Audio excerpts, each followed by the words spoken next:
পৰীক্ষাত অসৎ উপায় অৱলম্বন কৰাৰ ক্ষেত্ৰত অসম চৰকাৰে এই অৰ্ডিনেন্সখন আনিছে আৰু এই পৰীক্ষা বুলি কওঁতে ৰিক্ৰুটমেণ্টৰ কাৰণে অৰ্থাৎ নিযুক্তিৰ ক্ষেত্ৰৰ কাৰণে আমাৰ যিসমূহ পৰীক্ষা অনুষ্ঠিত হয় APSCৰ পৰা আৰম্ভ কৰি টেট পৰীক্ষালৈকে আমাৰ যিমানবিলাক ৰিক্ৰুটমেণ্ট পৰীক্ষা অনুষ্ঠিত হয় সেই ৰিক্ৰুটমেণ্ট পৰীক্ষাসমূহৰ ক্ষেত্ৰত এই অৰ্ডিনেন্সখন প্ৰযোজ্য হ'ব।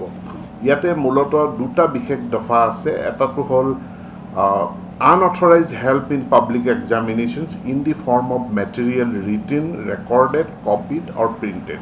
আৰু ইয়াৰ বাবে শাস্তিৰ বিধান যি ৰখা হৈছে imprisonment of examinee for a term extending till 3 years or fine of an amount not less than ₹1 lakh.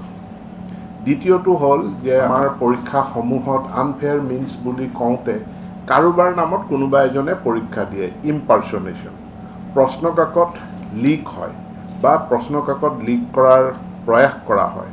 কেতিয়াবা প্ৰশ্নকাকতখন কোনোবাই কিনে, কোনোবাই বিক্ৰী কৰে, কোনোবাই প্ৰশ্নকাকত কিনে, বজাৰত প্ৰশ্নকাকত ওলায়, কোনোবাই সেইখন আকৌ ছপা কৰে, কোনোবাই সেই প্ৰশ্নকাকতৰ উত্তৰবিলাক লিখি দিয়ে। ইয়াৰ বাবে শাস্তিৰ ব্যৱস্থা বিধান ৰখা হৈছে।